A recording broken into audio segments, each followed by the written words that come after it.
Dr. 9 TV. Okey, teruskan menyokong Dr. 9 TV.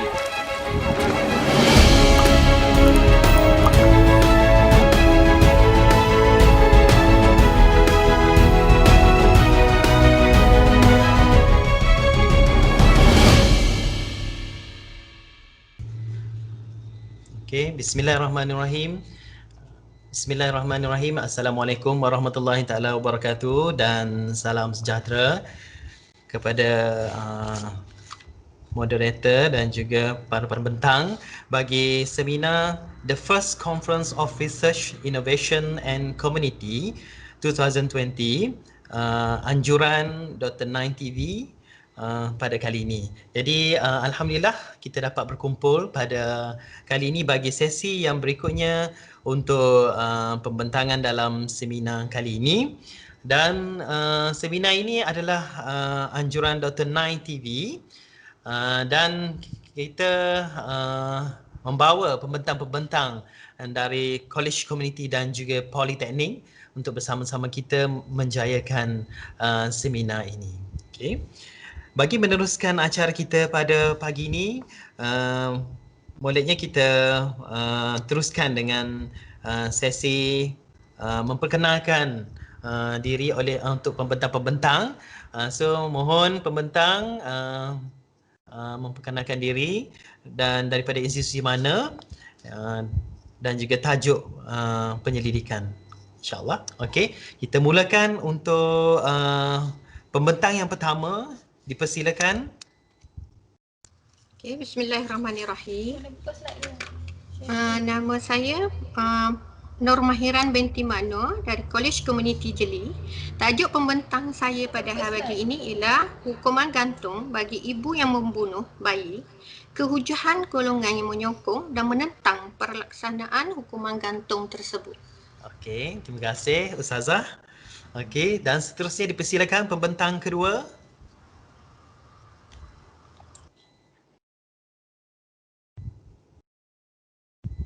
Okey, dipersilakan pembentang kedua. Okey, mana Puan? Saya. Okey. Assalamualaikum kepada Assalamualaikum. moderator dan semua peserta pada hari ini. Saya Roja binti Ismail dari College Community Jeli dan saya punya tajuk kajian saya adalah tajuk pembentangan pada hari ini, kajian tentang persepsi pelajar modul keusahawanan College Community Jeli terhadap penerapan kemahiran keusahawanan. Okey. Terima kasih. Okey, sama. Dan seterusnya dipersilakan pembentang ketiga. Bismillahirrahmanirrahim. Assalamualaikum warahmatullahi wabarakatuh. Saya Roslina binti Muhammad Noor dari College Community Jeli.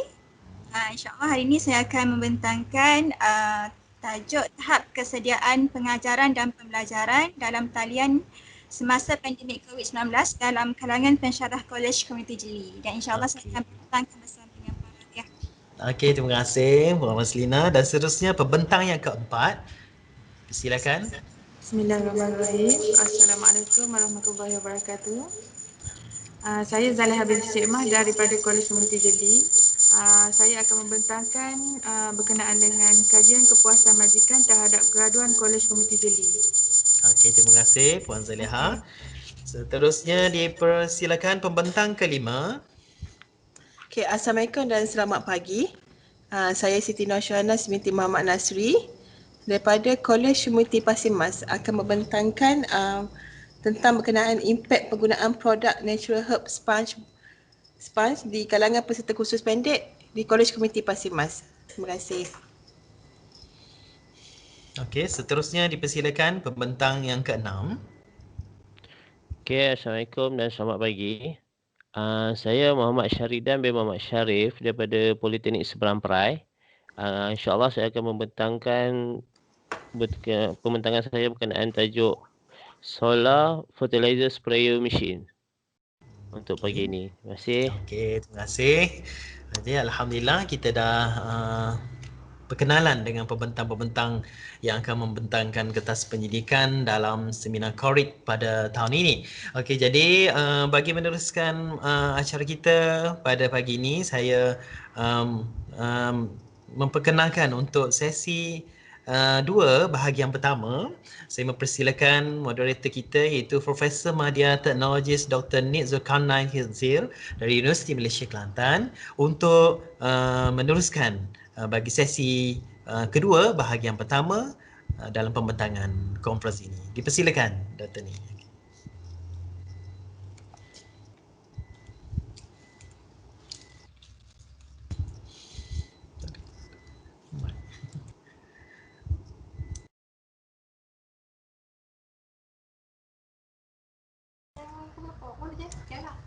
Dr. Nik, mic mute.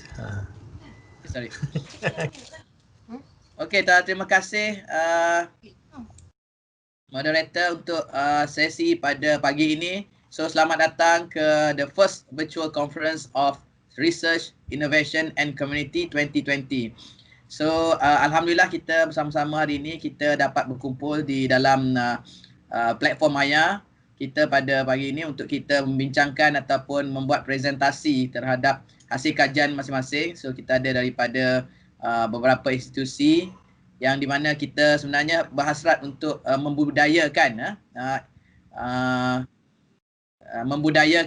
inovasi penyelidikan di kalangan kita, di kalangan akademik, dan juga kita boleh sampaikan pencapaian ataupun hasil kajian kita ni di peringkat komuniti dan juga kepada semua orang. So dengan tagline conference kita iaitu Research and Innovation for All. Okey. So tanpa melengahkan masa, saya sebagai moderator ini untuk kita membincangkan dan juga memperkatakan beberapa hasil kajian untuk kita kupas dan untuk kita perbincangkan. Mungkin kalau ada beberapa soalan ataupun daripada para peserta lain boleh tanya dan boleh mungkin minta penjelasan dan juga sama-sama bincang.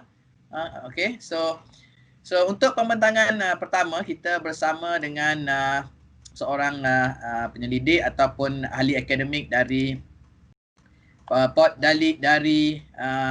College Community Jelly Okey, Community Jelly iaitu Puan Nur Mahiran binti Makno. So beliau akan membentangkan tajuk pembentangan hukuman gantung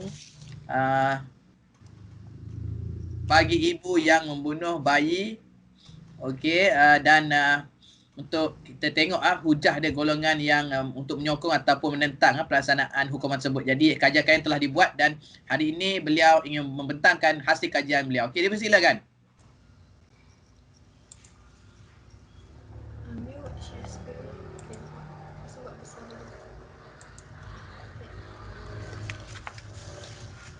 Okey, bismillahirrahmanirrahim. Selamat pagi.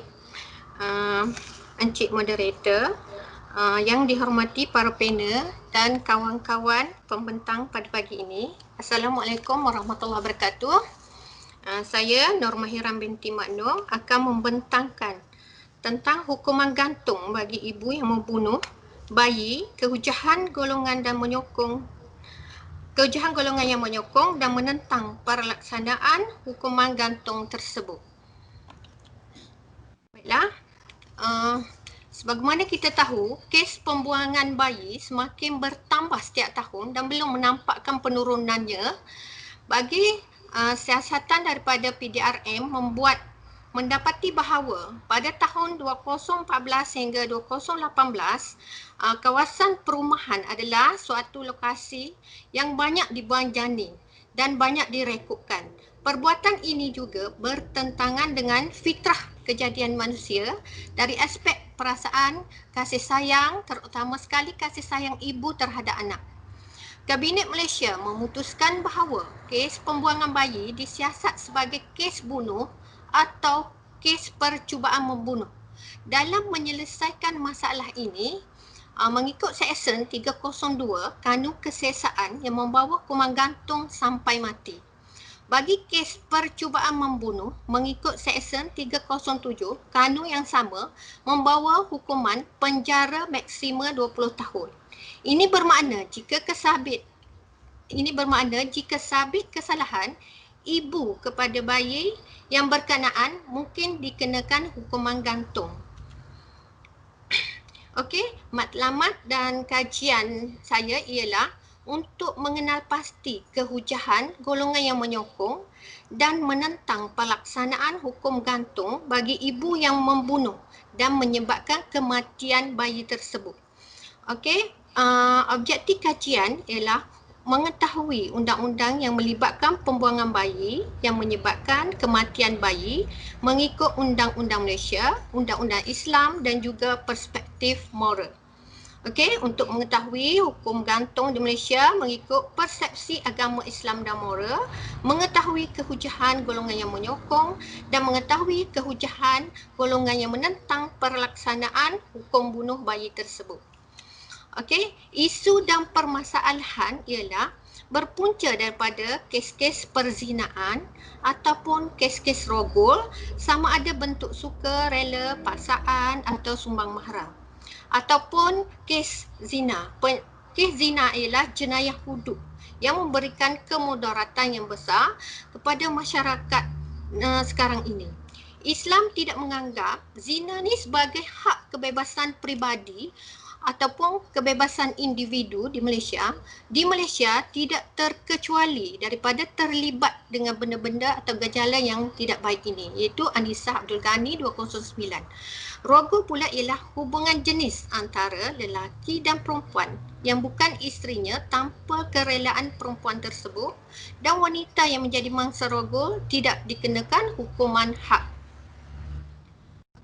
Antara faktor-faktor yang menyebabkan permasalahan ini ialah jiwa yang kotor dan iman yang lemah, banyak terpengaruh dengan bisikan syaitan, terlalu cinta kepada dunia dan mengikut hawa nafsu, kurangnya didikan dan penghayatan agama Islam, kelemahan keluarga, institusi keluarga itu sendiri, terpengaruh dengan kawan, pengaruh media massa dan hiburan yang melalaikan.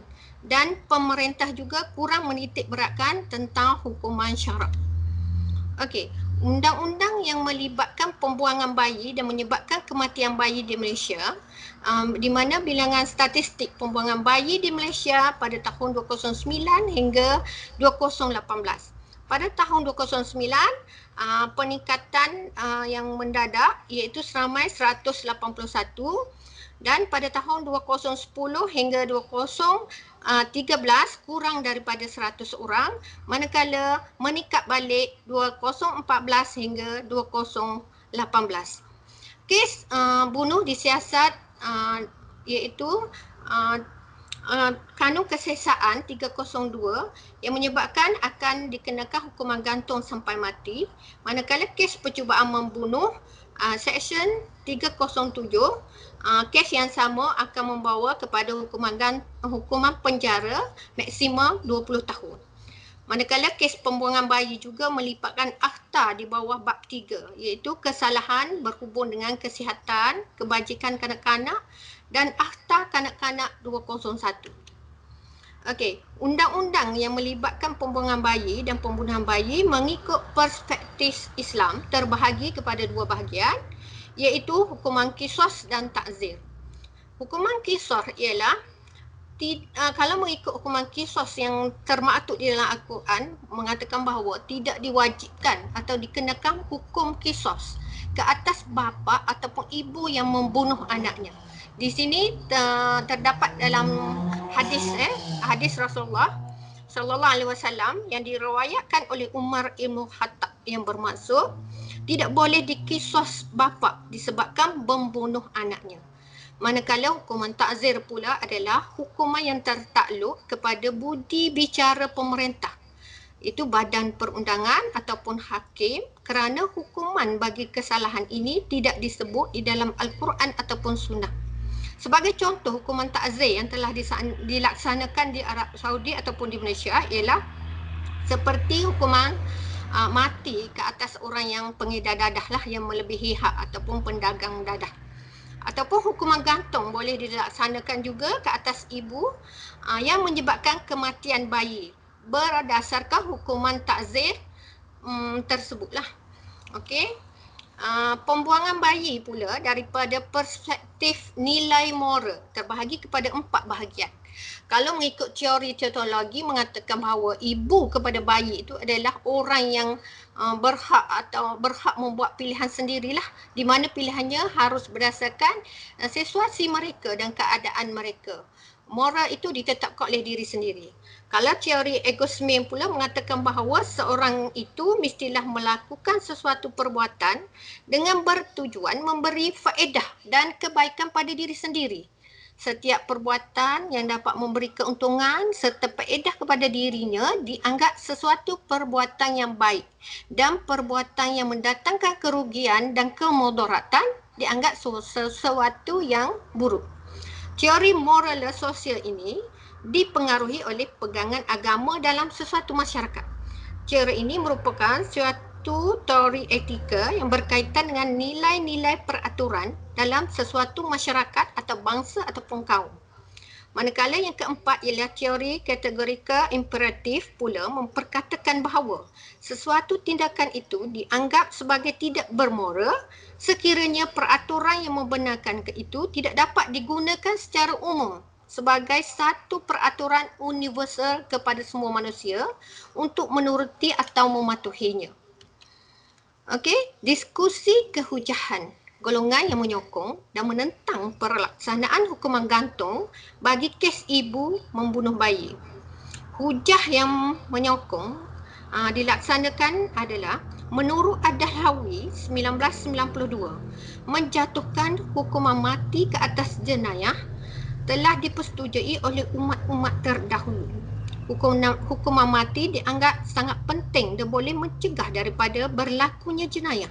Pematah Arab zaman Zahiliyah ada menyebut bahawa pembunuhan menghilangkan pembunuhan.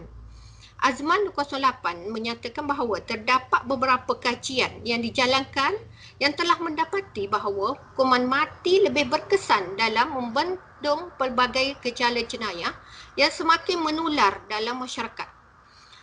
Syahrizad Abdul Jahleh 2013, Matan Menteri Pembangunan Wanita, Keluarga dan Masyarakat, menyokong hukuman ini dilaksanakan bagi mengelakkan lebih banyak lagi kes-kes pembuangan bayi yang melibatkan kematian bayi.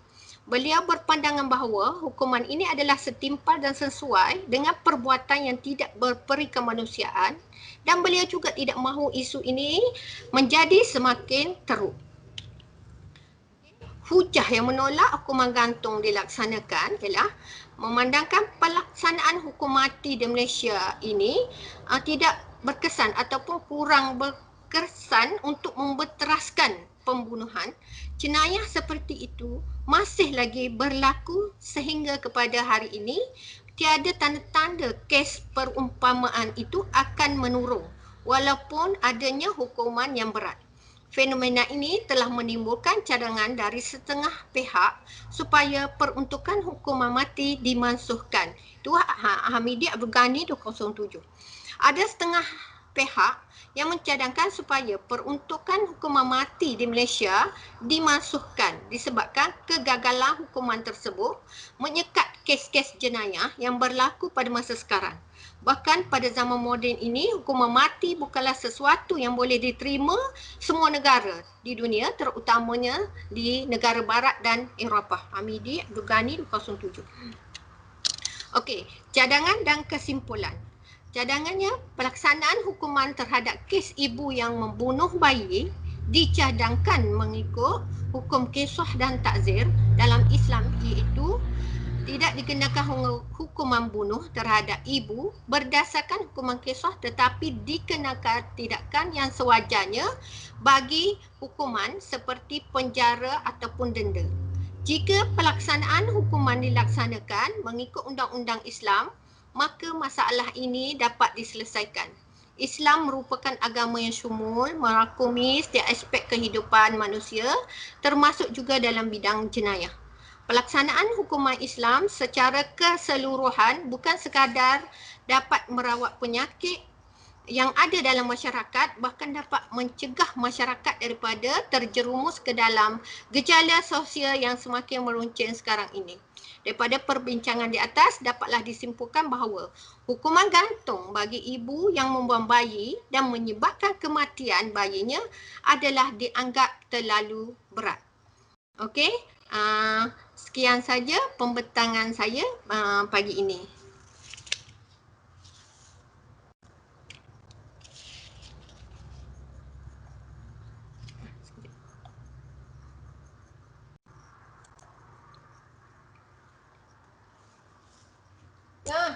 Doktor. Sekejap. Okey. Doktor Nick buka mic tu. Okey, baik. Okey, terima kasih kepada Puan Nur Mahiran binti Mak Nur dengan pembentangannya yang agak mendalam berkenaan dengan adakah kita perlu untuk menyelesaikan satu perkara masalah sosial gini, adakah kita menyokong sesuatu kaedah undang-undang pelaksanaan tersebut. So saya rasa banyak penerangan di situ. Cumanya saya nak buka perkongsian ni untuk kepada sebarang pertanyaan daripada ahli-ahli peserta yang mungkin boleh ada menanyakan soalan kepada pembentang kita pada kali ini. Okey. Okey, Assalamualaikum. Waalaikumsalam. Saya bertanya kepada para pembentang pertama pada pagi ini. Saya melihat pada hujah yang diberikan itu melihat kepada golongan yang menyokong dan menentang. Sehingga dari hasil dapatan itu berapa banyak peratus yang menyokong dan menentang? Kenapa berlaku peratusan yang sebegitu? Boleh kongsikan? Okey, kat sini saya tidak menjelaskan peratusan dia, cuma saya menerangkan tentang pendapat-pendapat daripada hasil kajian diorang lah. Contohnya bagi pendapat yang menyokong, dia mengikut dalil lah daripada Al-Quran yang menetapkan bahawa orang yang menghilangkan nyawa akan dibalas dengan nyawa, iaitu hukum qisas. Manakala bagi orang yang tidak menyokong, dia memandangkan bahawa hukuman gantung kepada ibu boleh menyebabkan perkara-perkara yang tidak baik. Sebab apa? Ibu yang akan dibunuh qisas tadi, kemungkinan dia meninggalkan anak-anak yang kecil lagi. Jadi hukuman itu diganti dengan hukuman ta'zir, iaitu budi bicara pemerintah itu sendiri. Okey, terima kasih dengan penerangan tu. Terima kasih juga kepada TS Dr. Bahar kita yang menanyakan soalan tersebut. So harap dapat pencerahan. So saya melihat perbincangan ataupun pembentangan ni lebih kepada kajian literature, kajian literature di mana hasil kajian daripada pelbagai penyelidik berkenaan isu yang ingin kita selesaikan ni berdasarkan pandangan-pandangan mereka. So hasil daripada pandangan-pandangan mereka ni kita boleh fikirkan kaedah pelaksanaan untuk kita menetapkan jenis-jenis hukuman yang perlu kepada pesalah-pesalah. Itu mungkin saya boleh hurai sedikit dari aspek tu. Betul kan? Betul. Okey. So kalau mungkin saya ada satu soalan yang nak tanya di sini. Mungkin adakah berdasarkan kajian literature ataupun huraian yang dibuat berdasarkan hujah-hujah tersebut, sekiranya kita melaksanakan hukuman bunuh tu, adakah ada kemungkinan tak kita boleh gabungkan antara orang kata akta ataupun perundangan Islam tu dengan penggunaan sivil? Sebab negara kita ni kan negara yang majmuk dan sebagainya. Mungkin macam mana kita asingkan kaedah ni? Saya tidak berpasti. Mungkin dapat pencerahan sedikit daripada Puan Nur Mahiran. Baik doktor, sebagaimana kita tahu kenapa hukuman gantung ni di bawah undang-undang sivil, bukan syariah Islam sebab tadilah negara kita negara yang majmuk, tetapi hukuman seperti hukuman qisas ataupun hukuman hudud ini terlaksana kepada orang Islam sahaja. Dia tidak akan terjadi kepada orang yang bukan Islam. Manakala memandangkan isu ini, pembuangan bayi tadi menyebabkan kematian, sebenarnya ada yang berpendapat perlu dihukum gantung sebab dia berkaitan rapat dengan kes pembunuhan. Tetapi sekiranya orang yang bukan Islam yang membunuh anak dia, perlukah kita menggantung sampai mati juga? Ini pandangan sama ada sokongan ataupun tidak sokong. Memandangkan isu ni adalah berkaitan dengan Islam, maka tidak dilaksanakan hukuman gantung sampai mati. Banyak berpendapat mengatakan bahawa hukuman bunuh ataupun kisos ini tidak dilaksanakan di negara kita, mungkin tidak mampu ataupun negara kita belum lagi mampu untuk melaksanakan hukum Islam. Kemungkinan besar pelaksanaan hukum besar ini perlunya secara lebih detail, iaitu perlu ada pembuktian yang sahih. Memandangkan sekarang ini kita susah untuk mendapati orang yang adil lagi boleh dipercayai. Sebab biasanya hukum Islam ni akan terlaksana bila ada bukti-bukti yang cukup. Iaitu contohnya 4 orang saksi. Jadi kita untuk mencari 4 orang saksi tu sukar. Sebab itulah negara kita melaksanakan hukum ta'zir, iaitu budi bicara pemerintah itu sendiri. Itu saja mengikut pandangan tokoh-tokoh lah yang memformulakan hukuman ini. Okey, terima kasih dengan penerangan tersebut. So mungkin kita kena setiap keputusan yang kita buat, mungkin kita kena buat kajian yang mendalam. So saya percaya mungkin perlu ada lagi kajian literature yang dengan lebih detail lah dari pelbagai aspek sebelum kita membuat cadangan dan membuat keputusan yang jelas berkenaan dengan isu yang dibincangkan oleh Nur Mahiran tadi ya. Okey, so terima kasih Puan Nur Mahiran daripada College Community Jeli. So kita mungkin boleh teruskan kepada pembentang yang seterusnya. Okey, sama-sama. Okey, terima kasih. Sama-sama Doktor. Assalamualaikum warahmatullahi wabarakatuh.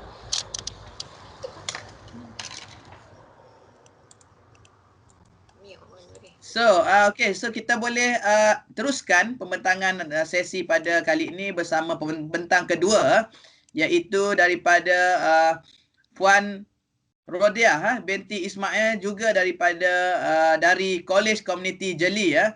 So beliau akan membentangkan tajuk kajian beliau berkenaan dengan isu yang penting juga, tidak kurang penting juga, iaitu tajuk yang dibincangkan itu kajian persepsi pelajar modul keusahawanan College Community Jeli terhadap penerapan kemahiran keusahawanan. So tanpa melengahkan masa, saya menjemput Puan Rodiah binti Ismail dari College Community Jeli untuk meneruskan pembentangan kita hari ini. Okey, silakan.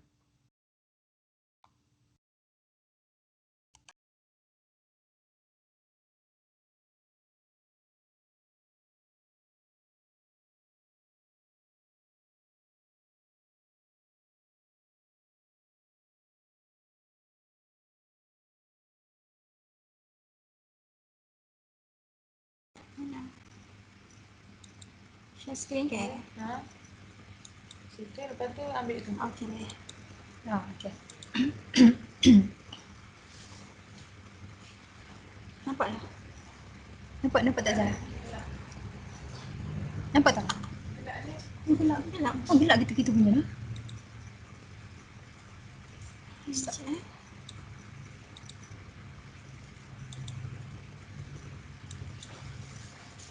Nampak tak? Tak keluar. Gelap lagi lah. Apa tak keluar? Sana. Dia okey dah. Kamera ni kat sini okey, tapi tak lagi. Okey dah. Okey. Boleh dengar tak Zah? Boleh. Okay, Assalamualaikum dan selamat pagi kepada doktor, moderator dan rakan-rakan seperjuangan sekalian. Okay, saya Rodiah binti Ismail dari College Community Jeli. Saya akan membentangkan tajuk kajian saya pada hari ini, iaitu kajian persepsi pelajar modul keusahawanan College Community Jeli terhadap penerapan kemahiran keusahawanan. Okey, saya terus kepada latar belakang kajian.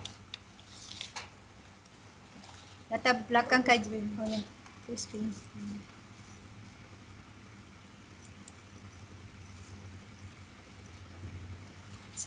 So you can see the slide. Okay. Latar belakang kajian kami adalah di College Community Jeli lah. Okay, dan responden seramai 30 orang iaitu okay, we have just enough number, 15 pastry dan 15 daripada fashion dan pakaian. Dan penyataan masalah kepada kajian ini adalah kita tengok tidak selepas bergraduat itu tidak ramai graduan yang mencuburi bidang keusahawanan. Okey, kebanyakannya masih menunggu peluang-peluang pekerjaan ataupun kerja makan gaji lah. So daripada situlah kita tengok, padahal kita tengok peluang untuk peluang dalam bidang keusahawanan ni sangat luas, okey. Tapi tak ramai yang berani mencuburi bidang keusahawanan dan masih lagi menganggur lah macam tu lebih kurang.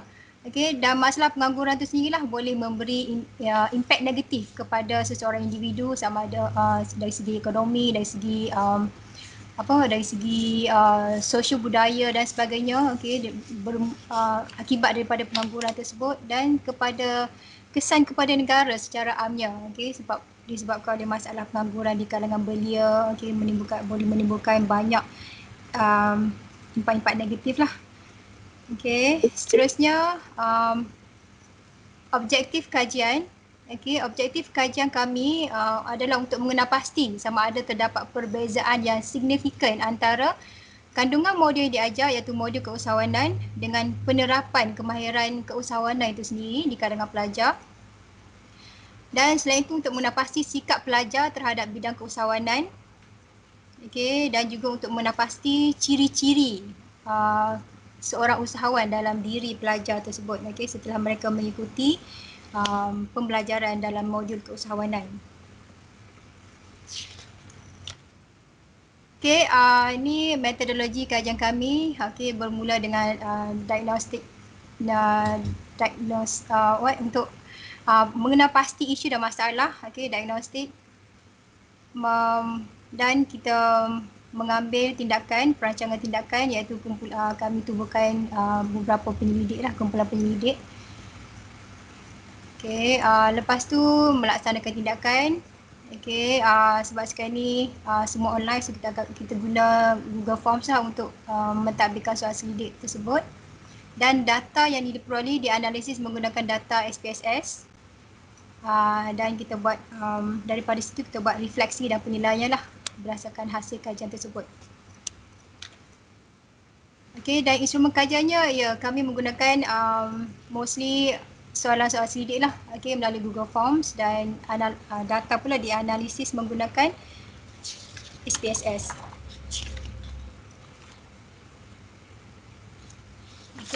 Okey, untuk pembentangan seterusnya saya serahkan kepada rakan penyelidik saya.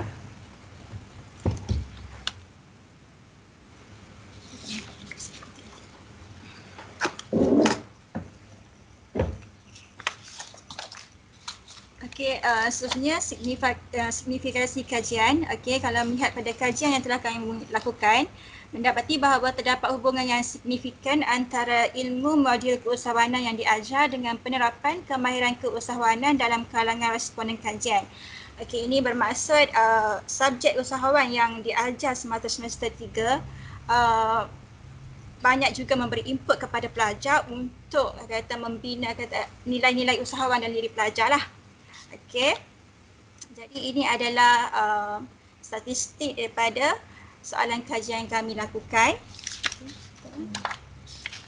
Okey, jadi di sini kita dapati bahawa nilai yang paling tinggi ialah pada penyataan.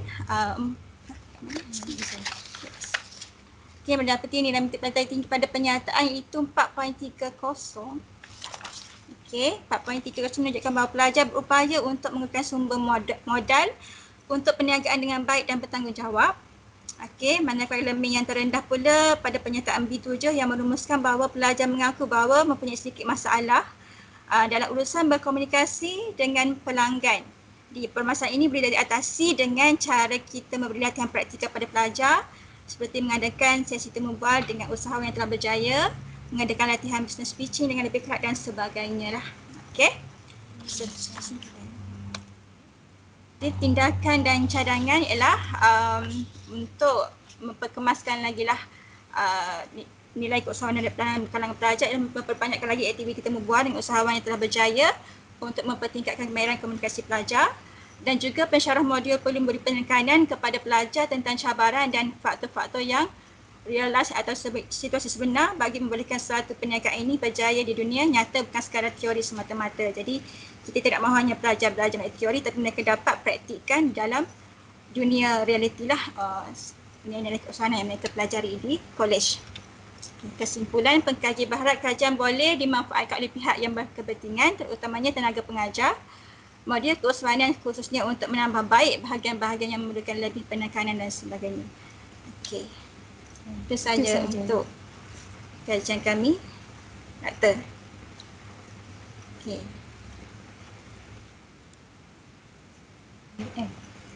Okey, terima kasih pada pembentang untuk topik kajian yang amat menarik juga berkenaan dengan macam mana kita nak improve ataupun adakah modul keusahawanan yang diajar di kolej komuniti ini memberi impak kepada dan juga persepsi yang positif kepada para pelajar. So cumanya saya akan buka soalan pertanyaan daripada peserta-peserta lain untuk menanyakan soalan sekiranya ataupun ingin memberi feedback dan sebagainya, boleh ajukan dalam sesi soal jawab ini. Silakan.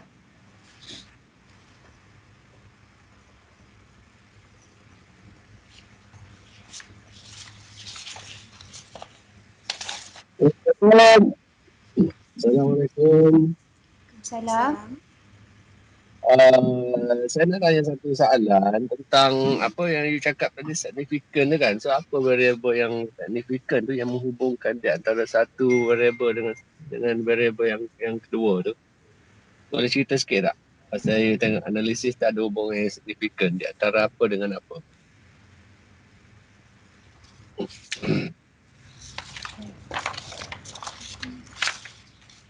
Okay, sebab based on our kajian soalan-soal sidik tu, okay, dia ada beberapa bahagian dan variables tu maknanya daripada bahagian A tu, okay, kita bertanyakan tentang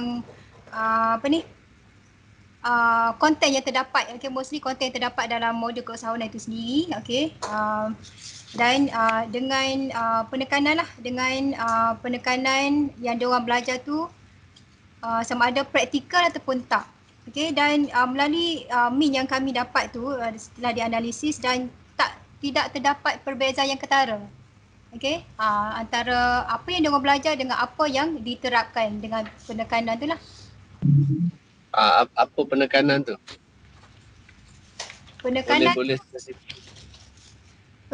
penekanan tu macam apa yang telah yang dibuat dekat sini lah. Okay, macam kita galakkan dia orang buat jualan, okay, temu bual dengan usahawan-usahawan, okay, dan kita buat secara online, bisnes secara online. So tu antara penekanan yang kita memang dah diterapkan. Okay, so ada 3 penekanan di situ kan. Penekanan cara menjual, penekanan dibuat secara online, penekanan yang dibuat secara praktikal lah, makna jualan. So ada 3 penekanan. So penekanan itu, tiga penekanan itu kemudian dihubungkan dengan konten yang cakap tadi lah. Ya. So, maksudnya konten itu dengan ketiga-tiga penekanan itu mempunyai hubungan yang signifikan tu ataupun tak signifikan? Ya, hubungan yang signifikan. Ya, sebab melalui kita tengoklah min dia sangat tinggi iaitu 4.37 antara perbandingan antara konten dengan penekanan tu. So itulah kita merumuskan, maknanya memang macam mana nilai min tu boleh menunjukkan hubungan yang signifikan? Nilai min adalah menunjukkan purata keseluruhan tendensi satu variable untuk orang kata memfokuskan kepada elemen-elemen tersebut lah. Tapi kalau significance ataupun tidak, ni rasanya value dia adalah Dah P kan, dia bukan means tak boleh, bukan itu significant. Tak. Itu sebab saya lah. Okey. Itulah yang kesimpulan yang kami ni tengok pun Okey, tak ada masalah. Cuma yang mungkin nak saya cadangkan dari sudut kesimpulan dan tengok means, tak ada masalah tengok means. And then daripada means itu simpulkan yang mana yang dominate, yang mana yang dominasi dan harus diberikan untuk meningkatkan. Yang mana means yang paling tinggi, yang mana means yang paling rendah. Tadi buat yang mana dia tak boleh nak mewakili kepada hubungan yang saja kita. Okey. Terima kasih. Terima kasih Doktor. Okey, terima kasih Profesor Madia, TS Dr. Khairul menaikkan soalan. So tak apa, mungkin kita boleh teruskan perbincangan lain. Mungkin sila ambil orang kata panduan dan cadangan ni untuk tambah baik untuk kajian seterusnya dengan lebih mendalam. So saya percaya berbagai usaha telah dilaksanakan untuk menerapkan modul-modul keusahawanan ni ke dalam pengetahuan pelajar walaupun dalam bidang yang lain bukan bidang keusahawanan. So saya ada soalan sedikit. Sejauh mana orang kata penglibatan industri ni nak mampu untuk memberi kesedaran kepada para pelajar untuk beliau ataupun untuk pelajar ini memilih untuk menjadi usahawan ataupun mengadaptasi kemahiran keusahawanan dalam alam pekerjaan nanti. Okey, untuk pelajar college community, biasanya dia orang SEM terakhir tu dia akan melalui latihan industri. Dan sebelum tu kita dah beri pendanaan awal, contoh kita akan panggil alumni yang telah berjaya, so dia akan datang dan bagi pendedahan dan talk kepada pelajar lah, mungkin macam mana, apa cabaran, apa yang dia orang perlu bersedia apabila maknanya selepas tamat pengajian. So tak sepenuhnya bergantung kepada kerja makan gaji dan sebagainya lah. So kita dah bagi pendanaan awal kepada para pelajar sebab kita tengok industri bidang keusahawan ni sangat luas dan sangat terbuka ruang kepada semua bidang tersebut lah. So kita dah tekankan dengan awal lah. Okey, terima kasih kepada pembentang kedua kita Puan Rodiah binti Ismail daripada Kolej Komuniti Jeli dan pasangannya tadi tu nama? Nama saya Roslina binti Muhammad Noor. Okey, so terima kasih juga kepada Puan Roslina Muhammad Noor kerana dengan pembentangan ni perkongsian yang amat menarik di sini. So kita percaya hasil kajian ni dapat membantulah untuk menambah baik kurikulum ataupun kandungan kurikulum untuk kita sampaikan dalam aspek pengetahuan kemahiran keusahawanan untuk kita pastikan belajar kita lebih berdaya saing bila berada di industri nanti, bukan sekadar ingin mencari pekerjaan tetapi mewujudkan pekerjaan di luar sana. So saya rasa tahniah, terima kasih kepada pembentang. So tanpa melengahkan masa, kita teruskan dengan pembentangan yang ketiga untuk sesi pertama pada pagi ini, iaitu kita bersama-sama dengan pembentang ketiga Puan Roslina binti Muhammad Noor daripada Kolej Komuniti Jeli. So beliau akan membentangkan tajuk penyelidikannya, iaitu tahap kesediaan pengajaran dan pembelajaran atas talian. Sama ada semasa dalam pandemik COVID-19 dalam kalangan pencerah kolej komuniti. So tanpa melengahkan masa, saya jemput pembentangan. Okey, dipersilakan. Bismillahirrahmanirrahim. Assalamualaikum warahmatullahi wabarakatuh. Saya Roslina binti Muhammad Noor. Saya akan membentangkan tajuk kajian saya, itu tahap kesediaan pengajaran dan pembelajaran dalam talian semasa pandemik COVID-19 dalam kalangan pensyarah Kolej Komuniti Jeli. Okey, jadi seperti yang kita maklum, negara kita sekarang dilanda dengan pandemik COVID gelombang yang kedua. Jadi kita semua maklum, semua IPT perlu mengamalkan PDP secara dalam talian. Jadi semua setakat ni jadi pentingnya untuk kita menggunakan teknologi sebagai langkah bagi mengurangkan risiko penyebaran wabak dalam kalangan warga institusi pendidikan. Okey. Jadi seperti yang kita maklum, KPT sendiri pun telah mengeluarkan garis panduan kepada semua IPT untuk pelaksanaan PDP secara atas talian. Bermula pada pandemik yang gelombang pertama, kita telah diberikan garis panduan oleh KPT bagaimanakah cara pelaksanaan di PDP secara talian di semua politeknik dan kolej komuniti pergi sesi pengajian Disember 2019. Okey, dan seterusnya yang terbaru pada 2 Oktober 2020, melalui kenyataan media Menteri Pengajian Tinggi, semua IPT perlu menangguhkan pendaftaran secara bersemuka dan rancangan daripada itu jugalah Kolej Komuniti Jeli juga menyiarkan siaran dalaman bagi pihak kami untuk menangguhkan PDP secara bersemuka dan seterusnya digantikan secara atas talian. Jadi bila melihat kepada situasi ini, kita melihatlah pendidik memang perlu berhijrah daripada aktiviti kuliah secara bersemuka kepada bentuk digital. Tapi sekarang ni kita nak tahu sejauh manakah kesediaan para pensyarah dalam melaksanakan PDP di atas talian. Okey. Jadi objektif kajian ini adalah untuk mengenal pasti masalah yang dihadapi ketika melaksanakan PDP atas talian bagi subjek berasaskan teori dan teknikal, mengenal pasti media yang lebih efektif bagi melaksanakan PDP atas talian dan seterusnya mengenal pasti tahap kesediaan pensyarah terhadap pengajaran atas talian. Okey, jadi metodologi kajian yang kami gunakan ialah kami mengadakan kajian selidik bentuk Google Form kepada pensyarah Kolej Komuniti Jeli. Jadi respondennya hanyalah berjumlah 22 orang kerana kami adalah pensyarah hanyalah 22 orang saja. Jadi kami tak ramai. Jadi seterusnya instrumen kajian yang kami gunakan adalah menggunakan set soal selidik Google Form dan dalam kajian ini kita bagi tiga bahagian, iaitu maklumat bidang pensyarah, maklumat akses bagi melaksanakan PDP atas talian dan juga pandangan tentang implikasi pelaksanaan PDP atas talian terhadap pensyarah.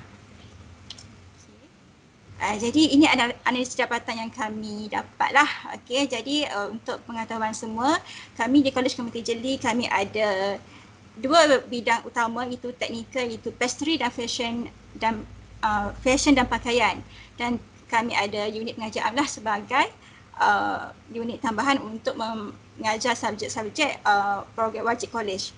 Okey, jadi 100% responden 22 responden telah memberikan maklum balas. Jadi 22 orang semua adalah pensyarah Kolej Komuniti Jeli. Okey. Seterusnya, berdasarkan soalan yang kami berikan itu, apakah masalah yang selalu dihadapi oleh pensyarah semasa melaksanakan PDP atas talian?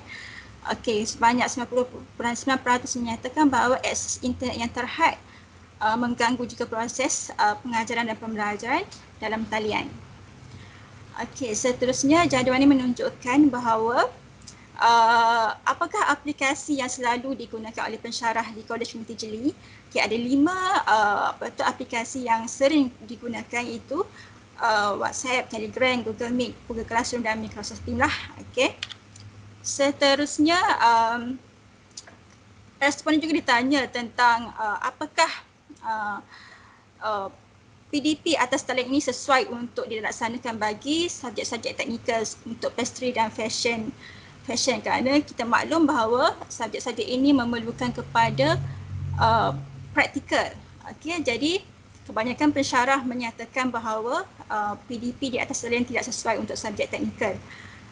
Okey, jadi kami juga bertanya kepada responden sama ada apakah yang mereka lebih gemar untuk mengajar dan bentuk apa, dan pastinya lah mereka lebih memilih untuk 95.5% memilih untuk belajar mengajar secara bersemuka lah.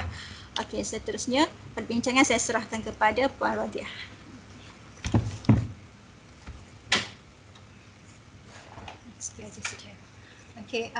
Okey, seterusnya saya akan sambung sesi perbincangan berdasarkan kajian telah kami lakukan. So, kajian mendapati semua pensyarah di Kolej Komuniti Jeli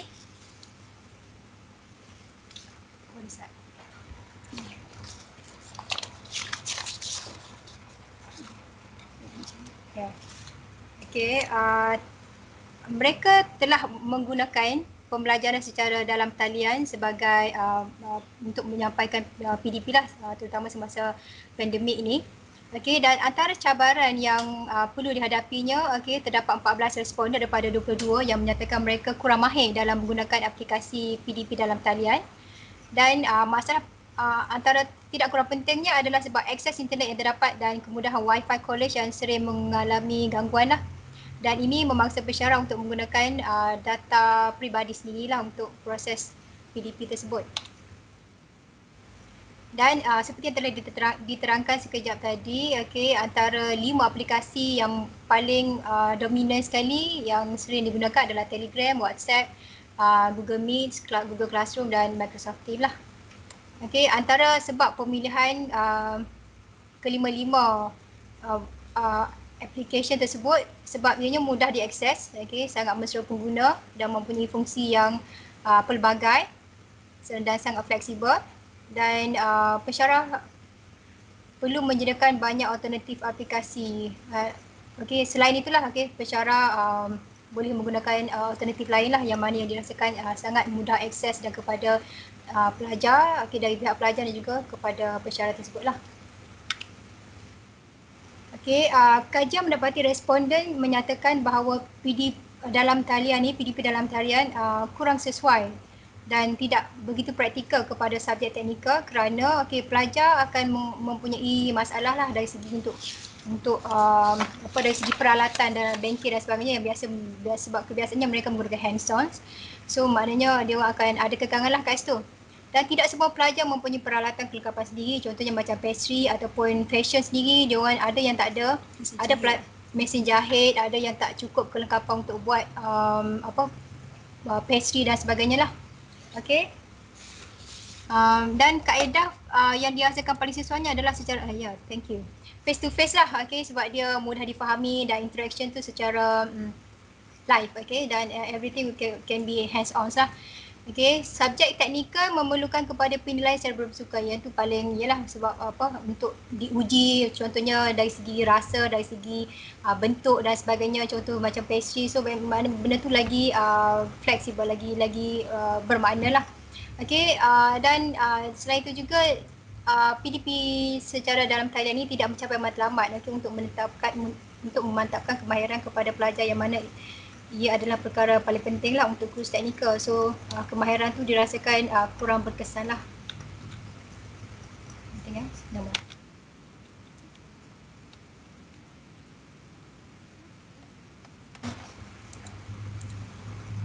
Okey, dan secara kesimpulannya dan cadangan yang boleh kami utarakan selepas membuat kajian ini adalah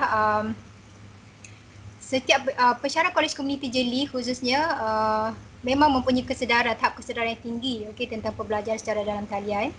Tetapi beberapa penambahbaikan yang perlu diberi perhatian, contohnya pihak institusi perlu memperbanyakkan lagi kursus dalaman, contohnya okey, ataupun pengenalan kepada apps-apps yang terkini untuk mempertingkatkan lagi proses PDPT secara online. Dan pesyarah yang lebih terlatih dalam sesuatu aplikasi boleh buat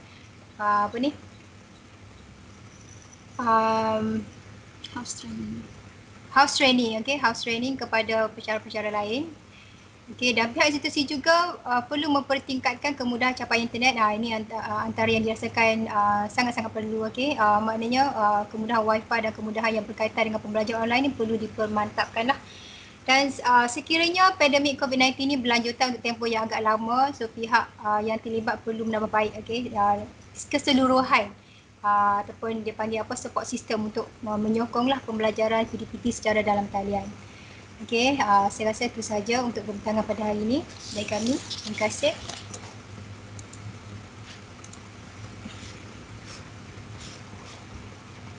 Okey, terima kasih kepada pembentang Puan Roslina binti Muhammad Noor dari Kolej Komuniti Jeli.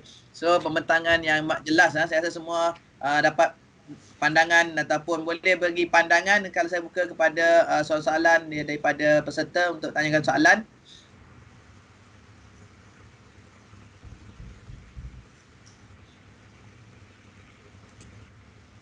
Okey, sementara menunggu soalan peserta dari platform ni, saya ada beberapa soalan yang ingin saya tanya. Adakah daripada hasil kajian tersebut saya dapati ada beberapa perkara yang dibincangkan ataupun hasil daripada dapatan kajian tersebut menyatakan penggunaan orang kata penggunaan teknologi yang sesuai dalam proses PMP ataupun pembelajaran dan pengajaran tersebut. Dari aspek kesedaran pensyarah, saya rasa kajian tu jelaslah menunjukkan pensyarah tu sedar dengan perlunya mempelajari beberapa platform ataupun software yang berkaitan dalam proses pengajaran-pelajaran. Cumanya dari aspek pelajar itu sendiri, macam mana pelajar menerima sesuatu perubahan ni? Adakah dilihat daripada kajian tersebut? Okey, untuk kajian ini kami fokus pada pensyarah dahulu, tapi kami akan merancang untuk buat kajian yang lain untuk mendapat respon daripada pelajar pula tentang PDP atas talian lah. Jadi ini firstnya untuk pensyarah dahulu, kesediaan pensyarah dahulu. Okey, tak apa, terima kasih. So satu lagi perkara yang bermain di minda saya ni, ini mungkin saya tak pasti boleh dilaksanakan atau tidak. Adakah disediakan peruntukan jika dicadangkan peruntukan yang khusus untuk para pensyarah ni, untuk mereka menggunakan platform tertentu untuk dalam proses pengajaran dan pembelajaran mereka? Adakah possible atau tidak dilaksanakan?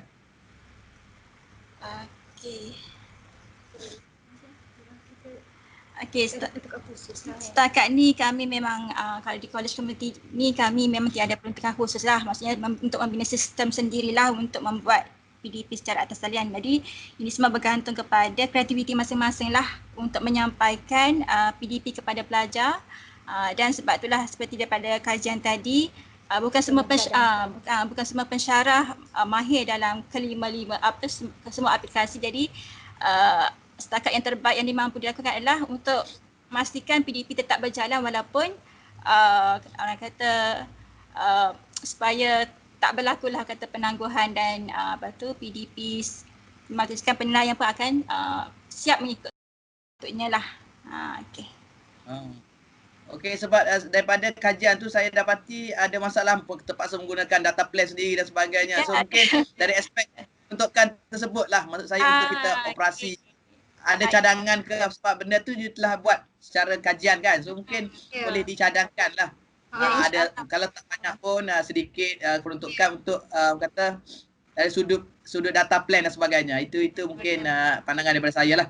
Betul. Assalamualaikum. Okey, ada soalan Okey, silakan TS Dr. Bahar. Okey, terima kasih moderator PM TS Dr. ni. Tahniah kepada para pembentang. Saya tertarik dengan responden mengatakan 95.5% lebih menyatakan lebih seronok kalau pembelajaran dilakukan secara bersemuka. Betul ke, Pengari? Jadi di sini kita menghadapi satu kekangan. Macam mana cadangan pihak pengendali, adakah perlu dibuat penambahbaikan dari sudut penyusunan struktur jadual waktu dan sebagainya, kerana pihak pelanggan melihat dari sudut face to face tu lebih berkesan. Minta pandangan sedikit. Terima kasih. Okey, bagi kami sendirilah di College Community Jeli, semasa sebelum perintah PKPB berlaku pada 2 Oktober hari itu, kami dah mendapat arahan untuk melakukan PDP secara atas talian. Tapi memandangkan lepas tu untuk pelajar semester 3, kita semua tahu mereka akan menghadiri latihan industri pada semester keempat. Jadi bila mereka tidak menguasai kemahiran yang sepatutnya semasa semester 3, ini akan memberi satu masalah kepada mereka lah bila mereka praktikal nanti. Jadi inisiatif di dalaman kami sendiri ialah kami ada merancang jadual, tetapi kami meminta pelajar datang dalam kuantiti yang kecil lah untuk mengelakkan berlakunya crowded space. Jadi kami dah tetapkan minggu ni untuk pelajar ni datang supaya mereka tetap mendapat jugalah skill yang perlu mereka untuk semester 3 ni lah sebelum mereka pergi ke latihan industri, daripada mereka langsung kosong tak dapat apa-apa kerana mereka adalah kata insan terpilih lah untuk masa pandemik sekarang ni, kerana mereka terpaksa melalui PDP secara atas talian. Itulah kami nak mampu lakukanlah setakat yang mampulah. Okey. Terima kasih. Jadi alhamdulillah kajian ini telah membantu pihak institusi sama dalam membantu pelajar bagi mendapat kemahiran yang optimal. Jadi tahniah, kajian ini telah menjadi satu lagi garis panduan atau rujukan untuk penambahbaikan untuk penyusunan jadual waktu. Okey, terima kasih. Okey, terima kasih TS Dr. Bahar daripada USM. Okey, so mungkin kita nak bawa sedikit perbincangan kita tadi berdasarkan hasil pembentangan oleh Puan Roslina tadi. So tadi berdasarkan kajian didapati kandungan kursus ataupun kurikulum yang berkaitan dengan kandungan teknikal amat sukar dilaksanakan dalam proses PMP secara atas talian. So apakah cadangan jika terpaksa juga meneruskan kajian secara online ni jika melibatkan kursus-kursus berkaitan dengan teknikal? Saya difahamkan ada kursus fashion dan menggunakan mesin dan sebagainya. Mungkin adakah cadangan lain digunakan secara interaktif ke ataupun memerlukan software tertentu untuk kita sama-sama dalam membangunkan talent di kalangan pelajar kita ni?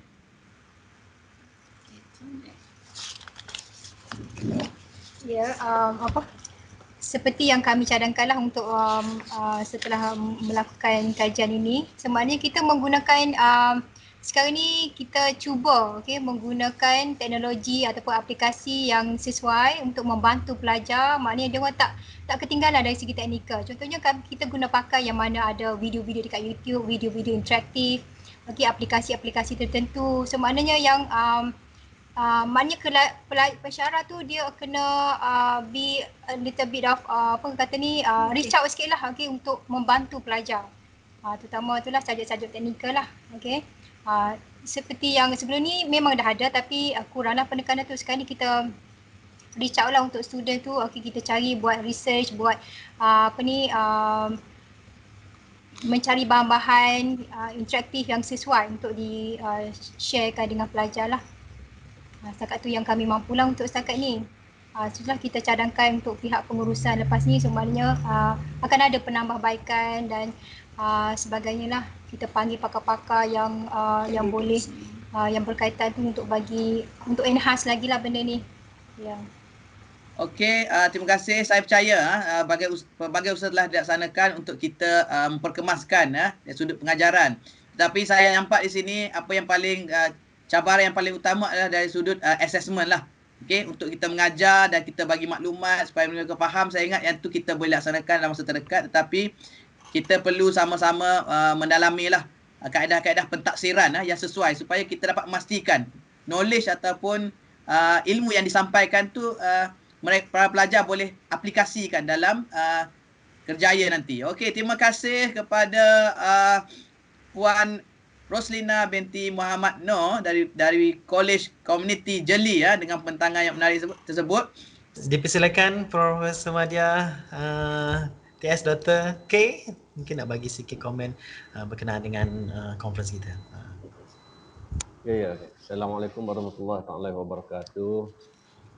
Pertama sekali saya ucapkan tahniah lah kepada semua para peserta yang telah membentangkan kertas kerja dan juga hasil kajian-kajian yang telah dibuat daripada semalam sehingga ke hari ini, dan tak lupakan juga tahniah kepada penganjur yang menganjurkan program yang bagi saya ini amat bermakna lah. Kalau kita tidak bermula, so kita pasti tidak akan mendapat hasilnya. So ini adalah permulaan yang sangat baik Dan kajian ini bagi saya dia adalah lebih apabila kita kata kajian, kita nak buat research dan sebagainya, dia lebih kepada kalau kita untuk menghasilkan sesuatu yang lebih baik. Daripada satu yang memang dah baik kepada yang lebih baik dan seterusnya lagi lebih baik lagi dari masa ke semasa lah. So kita nak improve ataupun menambah baik ataupun buat penambahbaikan itu secara berterusan. Continuous improvement itu adalah sangat penting dalam kehidupan kita lah. Sama ada dalam bidang pengajian kita, dalam profession kerjaya kita dan sebagainya.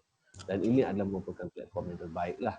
Dan untuk makluman jugalah daripada apa yang saya perhatikan semalam sehinggalah ke hari ini, alhamdulillah kualiti kertas kerja yang dihasilkan itu memenuhi lah kita kata full of minimum requirement itu dah dipenuhi lah.